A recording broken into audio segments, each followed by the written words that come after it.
Lehenik nik nolabait alde kuantitatiboa edo azalduko du, zenbakiek zer dioten gutxi asko, eta ondoren olatzaltunak alde kualitatiboagoa edo aztertuko du euskararen indarberritze prozesua zertan ote doan. Beraz, hemen zenbakiak ikusiko ditugu, nahi nuke zenbakietan baino gehiago joeretan arreta jarriko bazenute, azkenean horrek berak ematen digulako zantzurik handiena nondik eta noragoaz.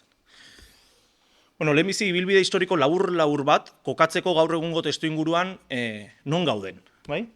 Hartuko bagenu 20. mendea, eta hau da orain atera berri dugun liburuan ere egin dugun azterketa, 20. mendean, 1906an jarri dugu abia puntua, gaur egun dauzkagun datuek horraino iristeko aukera ematen digutelako, 70ko hamarkadara arte ikusten dugu ordezkapen prozesu oso handi bat izan zuela euskerak, transmisioaren galera aipagarri batekin, aldaketa sozial eta demografiko handi batzuen erdian, eta hor gainbera betean zijoala euskera prozesu hartan.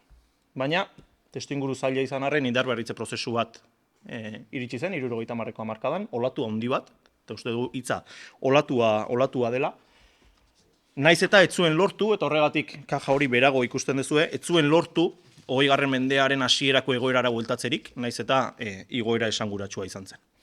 Eta esango genuke nolabait, urteekin gorabehera bat izan dezakegun arren, 21. mendearen hasierarekin fase hori bukatu zela, eta momentu horretan bagaudela geldotze, galdera ikur edo bestelako fase batean behintzat. Egia da, azken fase honetan datu gehiago dauzkagula, datu gehiago izateak badu abantaila bat, egoeraren azterketa zabalagoa egin dezakegu, baina aldi berean badu nolabait unibokotasuna galtzen du, alegia datu batzuek gauza bat esaten digute, eta beste datu batzuek bestelako gauzak ere bai. Baina oro har bai esan dezakegu, fase aldaketa bat izan dugula 20. mendetik aurrera, eta azken 20 urteetan bagaudela aurreko faseaz bestelako batean. Fase horiek zertan sumatzen ditugu, hiru etapa horiek nola mugatu. Bueno, guk hartu dugun irizpidea izan da, Euskal Herrian, iparraldeko daturik ez daukagulako kasu honetan, Euskal Herrian jaiotako umeek etxean ze hizkuntza jaso duten, eta ikusi dugu hiru fase horietan zein den bilakaera. Ordezkapen fasea izendatu dugun horretan bilakaera hau izan zen, eta ikusten duzu hor zenolako amildegia dagoen. Alegia, mende hasieran, 20. mende hasieran, 5 umetik 2 etxean euskara jasotzen zuten, Euskal Herrian, 70ko hamarkadarako 16%ra jetxia zen hori. Indartzearen garaian 21% igo zen, 86ko datua da, eta geroztik hortxe gabiltza. 21, 20, 19. Beraz, datu hortan oinarrituta, besteak beste, ikusten ditugu hiru fase hauek nabarmen Hego Euskal Herrian.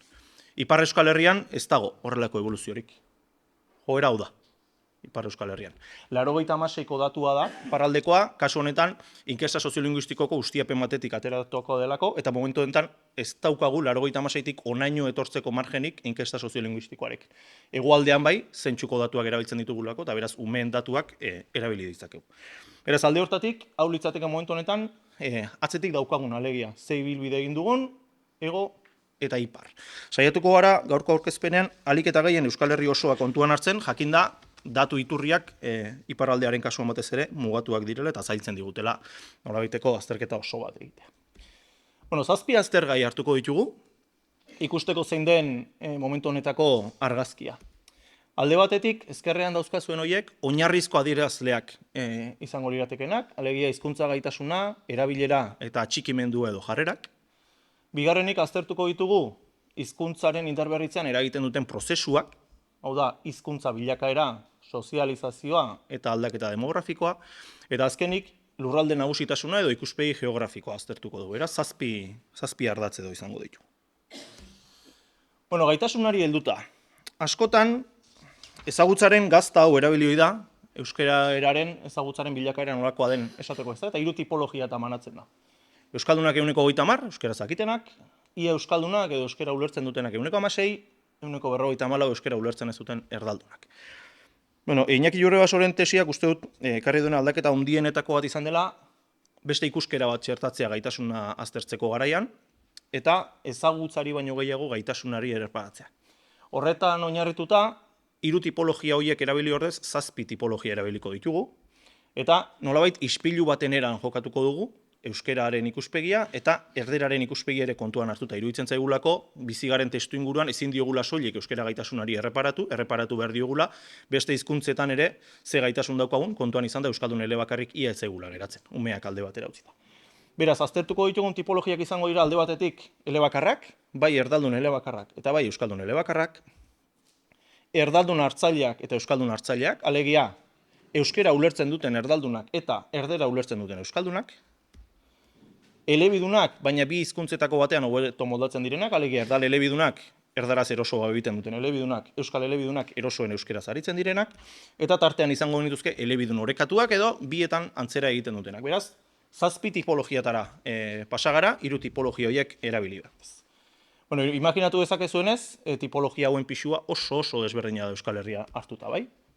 Tipologia nagusia, nabarmen, erdaldun elebakarna da, 72. Ikusten baduzue, lehen aipatu dugun gazta horretan, baina ondixeagoa da, hemen erabili dugun datua, hor egokitzapen batzuk egin ditugulako, sentsazioa genuelako, bai inkesta soziolinguistikoan eta bai zentsuan, ez dela behar bezain ondo jasotzen hartzailearen kontzeptua. Zergatik, euskera nahiko ondo ulertzen dutenak sartzen dira hartzaile tipologia horretan, inkesta soziolinguistikoan, baina zertxo bait ulertzen dutenak ere bai. Guri iruditzen zaiguna da, hartzaile izaera horretan zertxo bait edo hitz batzuk ulertzen dituztenak ezin ditugula hartu nolabait euskeraren ulermena baduten hiztun gisa horiek erdaldunen zakura bota ditugu. Beraz, tipologiarik zabalduena erdaldun elebakarna da, bigarren multzoa erdal elebidunena, baina ja ikusten dugu zenolako diferentziara. Multzokatze bat egingo bagenu, ikusiko genuke erdera nagusi duten hiztunak Euskal Herrian 84 direla, eta euskera nagusi duten hiztunak Euskal Herrian 8 direla. Beraz, gaitasunaren partida esango genuke momentu honetan 11-batekoarekin doala markagailuan. Beraz horrek, uste dut ikuspegi aldaketa bat ekartzen digula, orain arte erabili izan ditugun zerekin alderatuta. Euskaldunak zein dira, 30-ko multzo hori hobeto banatuko bagenu, alegia, 30 horren ia erdia erdal elebidunak dira, erderaz hobeto moldatzen diren euskaldunak, elebidun orekatuak, euskal elebidunak, eta aipatu bezala oso mugatua da euskal heldun elebakarren eta gaztelania edo frantsesa ulertu soilik egiten duten ere ehunekoa. Beraz, 30 hori horrela banatuko genuke, eta nagusitasunaren ikuspegitik, lehen aipatu dugun honen arabera banatuko genuke. Eta ze bide egiten ari gara gaitasunaren aldetik, ja bloke honekin bukatzeko. Bueno, haunditzen ari da batez ere, eta hau azten zaigun arren hau ere datu esanguratsua da, azten ari da batez ere euskararen ulermena urte hauetan. 81koa da lehenengo datua, 2021ko azken datua. Ulermenean, 26-tik 38-ra egin dugu aurrerapena. Euskaraz hitz egiteko gaitasuna dutenen ehunekoa ere 8 puntu hazi da, baina erosoen euskaraz egiten dutenen ehunekoa ez da hazi, 30 urte horretan. Hortxe gora beratxo txiki batzuekin, baina 8aren bueltan gabiltza. Beraz, hori da gaitasunarekin egingo genukeen lehenengo argazki bat, eta titular nagusia litzateke, gure ustez, gaitasunean auldadea handia daukagula. Auldadea daukagu ez bakarrik volumenean ere bai, euskaraz hitz egiteko gaitasuna daukaguna gutxiengoa garelako Euskal Herrian, baina volumenean ez ezik izaeran ere badaukagu utxune handia, nolabait erosotasuna daukaten euskaldunen ehunekoa are murritzagoa delako euskaldunen multzoaren barruan. Aurrera goaz erabilera, bigarren oinarrizko ardatza. Askotan egiten da ariketa hau, eta konparatzen da ezagutza, euskaraz dakitenen ehunekoa euskararen erabilerarekin. Eta irudian duzuen joku hori egiten da. 30ko ezagutza eta kaleko erabilera bat hartzeatik 13aren bueltakoa. Eta ateratzen dugun ondorioa da, euskaldun gehienek ez dute euskaraz egiten, beraz erabilerarekin arazoa daukagu, ergo atxikimenduarekin utxune badaukagu, zaiztunek ez dute euskaraz egiten. Bueno, gu ahalegin du gara horri beste forma bat ematen, eta uste dut erabilera ulertzeko argazki osoago edo izaten. Bueno, kalkulatu duguna da, erabilera ontzat edo txartzat jo behar genuken ikusteko, zenbatekoa den benetako aukera Euskal Herrian euskaraz egiteko. Eta egin ditugun kalkuluen arabera, bueno, elkarrizketen 80 derrigorrez erderaz izan behar dute, tartean erdaldun elebakarrak daudelako. Euskaraz derrigor izan behar duten elkarrizketak 1% izango lirateke, eta euskara edo erdera aukeran dauden elkarrizketak 19 Beraz, euskeraren erabilera posiblea nun kokatzen dugu? 100% eta 120% artean. Hor kokatuko genuke euskera erabiltzeko benetako aukera. Eta horren barruan, ikusiko dugu nun kokatzen garen momentu honetan. Beraz, gehienezko erabilera 120, hori da gure muga. Gutxieneko erabilera 1%, gehieneko 120, eta erabilera erosoa kalkulatu dugu. Zer da erabilera erosoa? Gotzongarateren adibide bat ahotan hartuta, pilotariaren adibidea. Pilotari ezkerrak alduenean ezkerrez jotzen du, pilotari eskuinak alduenean eskuinez jotzen du. Beraz, erabilera erosoa kalkulatu dugu, hiztunen erraztasunaren arabera. Alegia, euskal elebidunek euskeraz errazago egiten dutenek beti euskeraz egingo balute, eta erdaraz errazago egiten dutenek beti erdaraz egingo balute, zein litzateke gure erabilera? 9%. Eta ikusiko dugunez, hortik gora gaude. Kaleko erabilerak 13%ko datu ematen digu, erabilera aitortua edo inkesta soziolinguistikoa jasotzen da, 17%koa da, beraz, bi kasuetan, erabilera posible maksimotik askoz gertuago gaude minimotik baino, eta erosotasunagatik espero daitekeena baino handiagoa da daukagun erabilera. Hortik ze ondorio ateratzen dugu? Badagoela euskaldun multzo esanguratsu bat, korrontearen kontra, berren erraztasunaren kontra, erosotasunaren kontra, euskeraz egiten duena. Euskeraz egiten duena guk nahiko genuken aina eta guk nahiko genuken leku guztietan, segurenik ez. Baina bai, alegin kontziente baten ondorioz, eta beren erosotasunak eskatuko lieken, baino nabarmen neurri handiagoan. Eta uste dut horri ere balio bat eman behar diogula erabilera baloratzerakoan. Beraz, bigarren bloke honetan titularra zein litzateke. Erabilera handia da, gaitasuna ikusita. Ikusita ze testuinguru daukagun, gure ustez ezin dugu erabilera porrot gisa ikusi, inolaz ere, ikusita gure testuingurua zein da. Eta bloke honekin bukatzeko, eta erabilera norantz goaz, eta hor apuntetxo labur batzuk, bai? Kaleko neurketak ze esaten digu. 30 urtean puntu bat egin dugula gora, azken urteetan hortxe, igoera esanguratsurik gabe. Inkesta soziolinguistikoak igoera bat ematen du, 4 puntuko igoera jarraitu xamar bat, eta zentsuari dagokionez, horrek etxeko erabilera neurtzen du Hego Euskal Herrian bakarrik, etxeko erabileran puntu bateko jetxiera ematen du, eta etxean elebietan aritzen direla esaten dutenen ehuneko hori 3 puntu areagotu da. Kontraesanak daude, 3 ikerketa hauen artean, esango genuke logika bat izan dezaketela. Zergatik? Inkesta soziolinguistikoaren igoeraren zati esanguratsu bat lotua dago arlo formaleko erabilerarekin. Eta uste dut hori ere kontuan izan behar dugula. Momentu honetan inkestaren arabera, euskaldunek udaletxean euskara gehiago egiten dute bikotean baino. Uste dut, realitate hori ere, mai gainean jarri behar dela, eta horrek nolabait ematen duela datu hauek interpretatzeko bide bat. Alegia, kaleko neurketak batez ere neurtzen duena da kaleko erabilera informala, inkesta soziolinguistikoak aztertzen du erabilera informala ez ezik, askotariko eremuetan egiten dugun erabilera, bai arlo formalean, lantokian eta askotariko eguneroko jardunean, eta zentsua etxera mugatzen da. Eta etxeak ere baditu bere berezitasunak, kasu askotan badakigulako, euskaldun multzo gero eta zabalagoa daukagula, eskolan euskeraz ikasi duena, baina etxekide erdaldunak dituena. Beraz, tipologia hori ere aintzat hartu behar da. Eta azken ohar bat erabilerari dagokionez. Uste dugu erabilerari buruz baino gehiago, eta guk ere pekatu egin dugu, erabilerez hitz egin beharko genukela. Eta hor bi adibide, eskolako erabilera versus pantailetako erabilera. Eta hori ere, erabilerak pluralean begiratu beharko genituzke.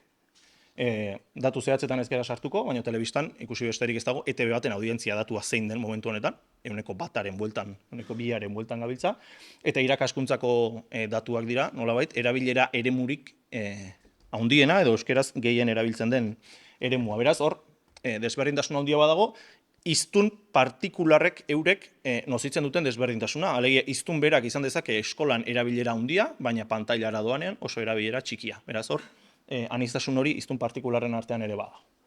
Eta bloke honetako azkena atxikimenduari dagokiona. Eta galdera bada, nola azaldu erabilera hori? Alegia, gaitasunean utxune baldin badaukagu eta erabilera ontzat jotzen baldin badugu, ezinbestean atxikimenduaren aldagaiari begiratu behar digu. Aipatu dugu lehentxeago erabilera deserosoa. Kopurutan esan da, egunero egiten den euskeraren 37% erabilera deserosoarekin lotuko genituzke. Alegia, korrontearen kontra euskeraz egiten duten euskaldunekin. Atxikimendurik gabe hori nekez azaldu daiteke. Eguneroko jardunaren ia 40% izatea korrontearen kontrakoa, atxikimendurik gabe, nekez. Eta iruditzen zaigu, inguruan ditugun hizkuntza gutxituetan nekez izango dela horrelako erabilera deserosoaren horrelako volumenik. Bigarrenik, atxikimenduarekin lotuta nabarmena da, aldeko iritzia ere badagoela, eta gero eta zabaldua dagoela inkestetan euskararen sustapenari buruz galdetzen denean, Euskal Herriko datua dago, 57% sustapenaren alde eta kontrakoak 14%. Hemen badira ñabardurak, lurralde eremuaren arabera nabarmena da Nafarroan kontrakotasuna handiagoa dela, hiztun tipologiaren arabera nabarmenago da erdaldunek aldekotasuna apalagoa dutela euskaldunek baina Euskal Herriko argazki orokorra hau da. Eta argazkitik harago, bai iruditzen zaigu, eguneroko jardun horretan nabaritzen dela benetan euskaldunen atxikimendu efektibo hori. Beraz, alde hortatik esango genuke, uneotan atxikimendua dela euskararen indargune nagusia. Hiru bloke hauek nola laburduko genituzke? Bueno, alde batetik iruditzen zaiguna da, izan dugula halako aurre iritzi bat baina arte, gaitasunean indartsu gaude, erabileran ez goaz ondo, eta erabileran ondo ez joatearen arrazoia da atxikimendu txikia daukala euskerak. Gure ondorioa kontrakoa da.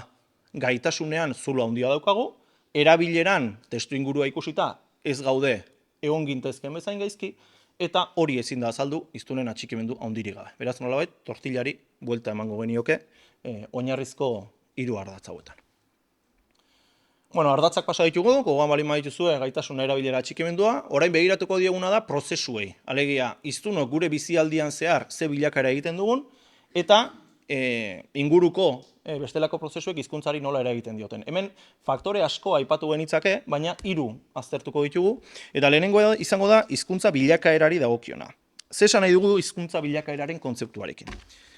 Hiztunok jaiotzen garenetik hiltzen garen arte, ze ibilbide egiten dugun hizkuntzari dagokionez. Ze hor ibilbide bat badago.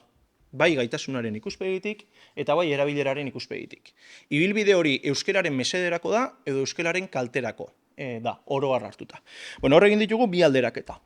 Alde batetik, konparatu ditugu hiztunen datuak hartu, hauek 16 urtetik gorako Euskal Herritarren datuak dira, eta alderatu ditugu hiztunen lehen hizkuntza zein den, alegia umetan etxean ze hizkuntza jaso zuten, eta gaur egun ze hizkuntzatan aritzen diren erosoen. Pentsatuz, umetan etxean jaso zuten hizkuntza dela umetan erosoen erabiltzen zutena. Euskararen kasuan atzerakada nabarmena da.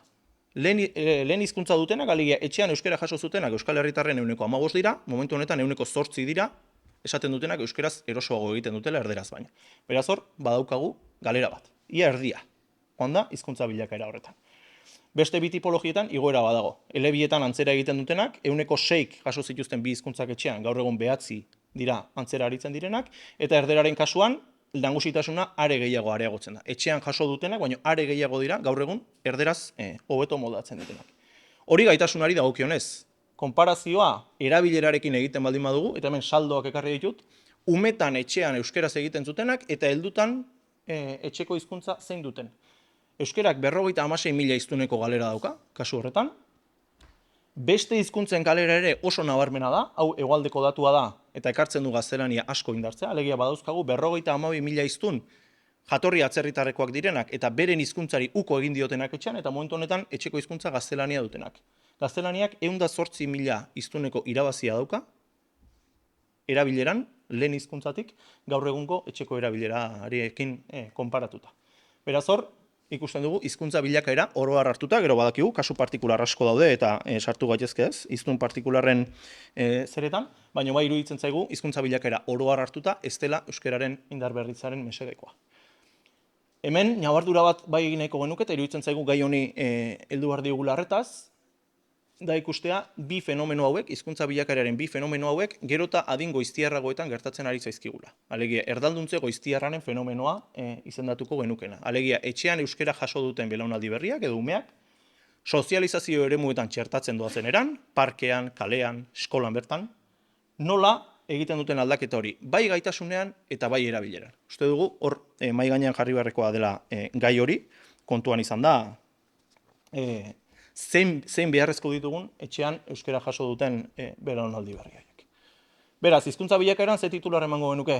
Euskalduntzea baino indartsuagoa da erdalduntzea bilakaerari dagokionez, eta Euskal Herria oro har hartuta. 5. prozesua, ja bukatzen goaz. Sozializazioa edo, egin batean, transmisioa, belaunaldi berriei nola ematen diegun hizkuntza.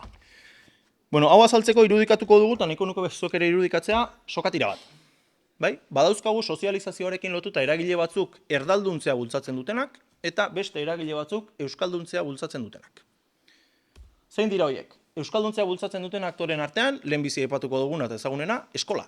Eskolaren eraginik gabe, nekez azaldu daiteke belaunaldi berrietan egin dugun aurrera pausoa. Eta uste dut, hori mahai gainean jarri behar dugula. Familia erdaldunetako umeak euskalduntzeko fabrika bat delako eskola gaur egun, bere muga guztiekin, bere bilakaera kezkagarri guztiekin, baina eskolaren eraginik gabe, nekez azaldu daiteke egin dugun bidea.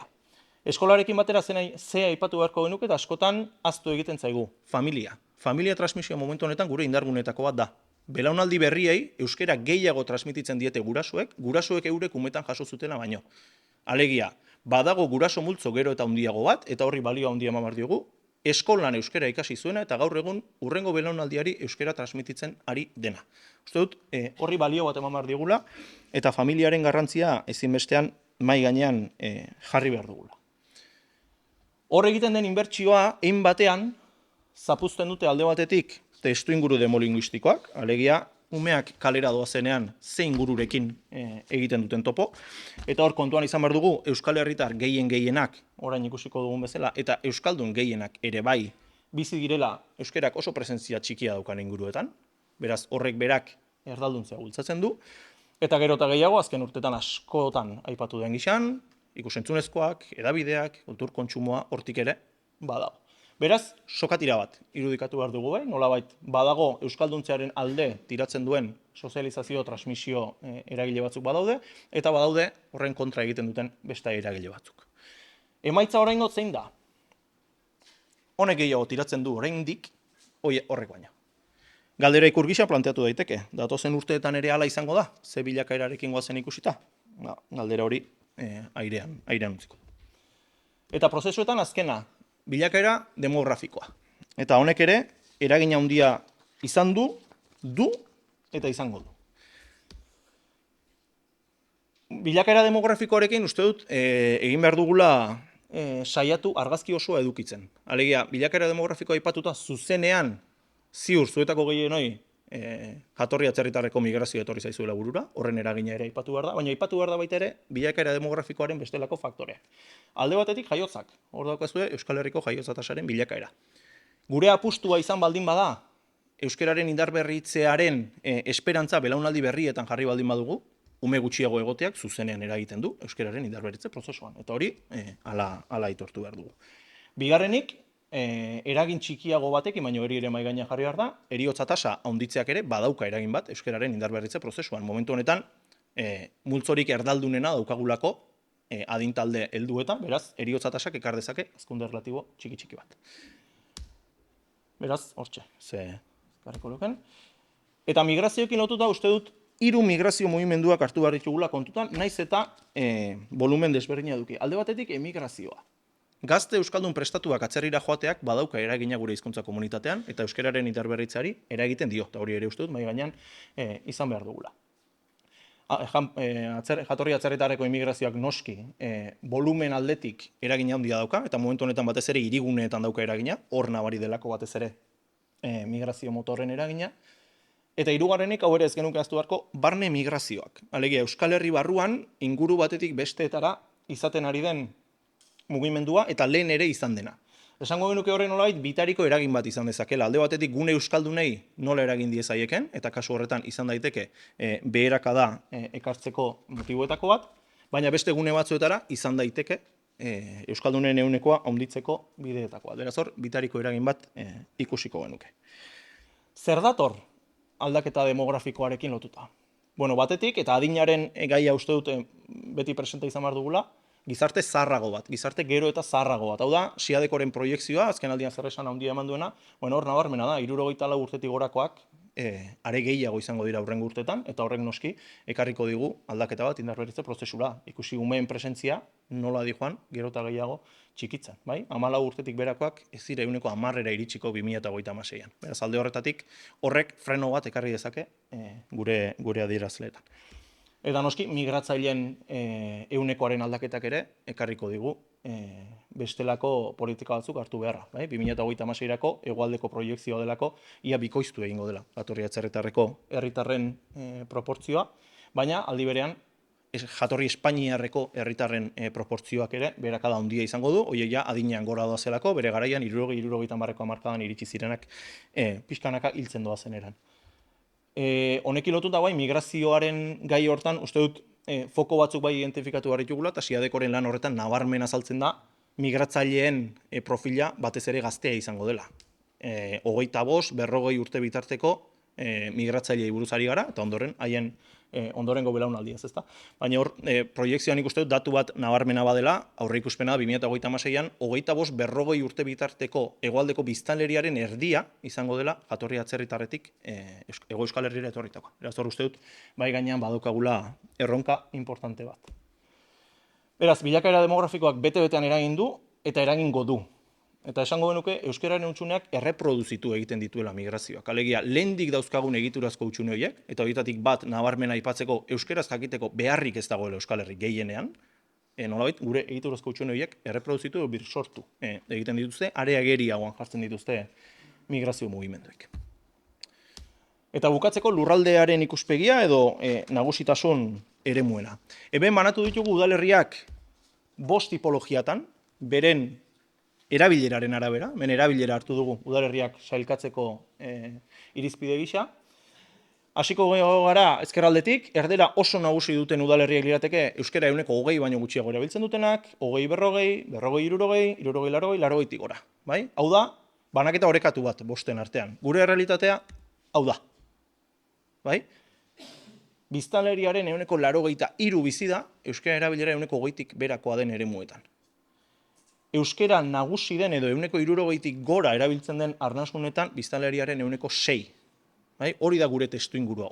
Gure joko zelaiak hauek dira. Eta joko zelaiak esango nuke pluralean.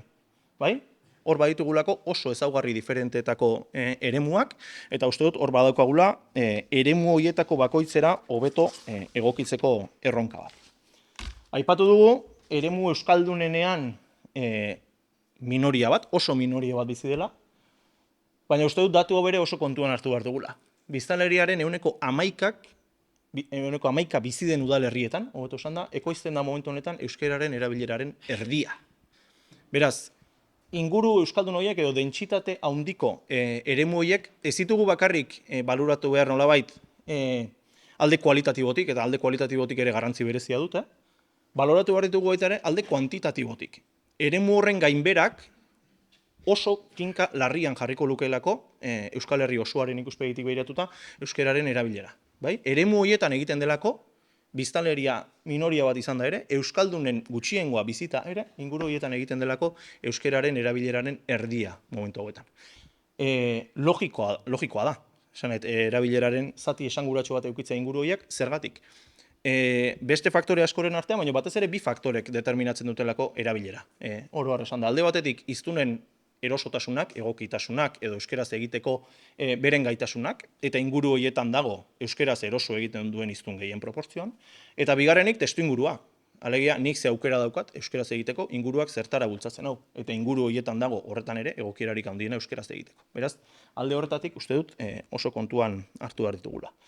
Baina, azken urteetan askotan aipatu den bezala, arnasgunen atzerakada nabarmena da. 20. mendea aztertzen baldin badugu, arnasgune beteen datua behiratzen baduzu, hor beran gorriz dagoen hori, ikusi nolako gainbera izan zen 20. mendean.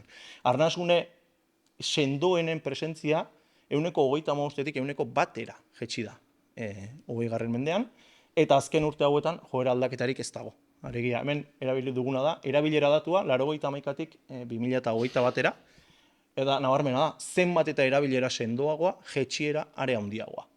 Batek esan dezake, eta hala da, eremu erdaldunagoetan edo erabilera mugatuagoa den lekuetan erabilera pixkanaka gora da. Eta hor, konvergentzia baterako joera edo batez besteko baterako joera izan dezakegu. Iruditzen zaigu hori okerra handia dela. Alegia hemen, konvergentziarako joera hori ezin dugula positibotzat hartu, esan nahi duelako euskarak nagusitasun eremurik ez izatea. Alegia, euskara leku guztietan izatea oso gutxitua dagoen hizkuntza. Beraz, 7 aztergai eta 7 titular, ia bukatzen joateko. gaitasunari dagokionez, aldade handia gaitasunean, desoreka erabatekoa, erabileran gaitasuna zein den ikusita, erabilera handia dela esan daiteke, atxikimendua indargune nagusia, hori gabe ezin da azaldu orain arte egin duguna, hizkuntza bilakaerari dagokionez, hiztunen bizibidean euskalduntzea baino handiagoa da erdalduntzea, sozializazioan familiak eta eskolak irabazia ekarri dute, naiz eta testuinguru aurkakoa izan eta hori ikusi dugu. Aldaketa demografikoak bete-betean eragin dio orain arte euskerari eta eragingo dio, eta horren nolabait gure egiturazko hutsuneak erreproduzitu egiten ditu, eta lurralde nagusitasunari dagokionez, arnasgunen galera oso nabarmena, eta iruditzen zaigu hori lehen mailako arazo gisa hartu behar dela. Azken hitz bat norantz goazen, eta hemen SIADECOren proiekziotik datu pare bat. Bueno, proiekzioak erakusten diguna da, geldialdi fase hau galera fase bihurtu daitekela epe motzean, ez da egiturazko neurriak hartzen. Galera fasea zertan? Alde batetik ezagutzari dagokionez hazkundea eten egingo dela dio, proiekzio horrek, eta belaunaldi berrietan atzera egingo dela, eta hemen ezagutzari buruz ari gara, gaitasunari begiratuko bagenio zein izango da gure bilakaera. Transmisioari dagokionez, etxean euskara jaso duten umen ehunekoak bera egingo duela dio, proiekzio horrek, nabarmen. Noski, horre guztiak ekarriko du etxeko erabileran ere atzera egitea, eta lurraldearen ikuspegitik arnasgunen galera oso handia iragartzen du proiekzio horrek, ia desagertzerainokoa. Eta horrek bai ematen du datu nabarmena, 0% arnasgunek. Beraz, bi titularretan esan da, galera fase aurre ikusten du proiekzio horrek, batez ere belaunaldi berrietan eta batez ere arnasguneetan. Alegia, gure bi indargune nagusietako bitan, belaunaldi berriak eta arnasgunak.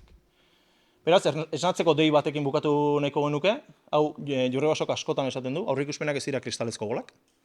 Beraz, oraingo norabidea aldatzea da funtsa, eta hemen erronka bai. 70ko hamarkadan, orduan ere testuingurua etzen aldekoa, orduan ere baziren muga handiak, orduan ere bazen aldaketa demografiko oso handi bat, eta orduan lortu zen olatu berri bat, gure erronka izango da, oraingo testuinguruan ere olatu berri bat sortzea. Besterik ez, eskerrik asko.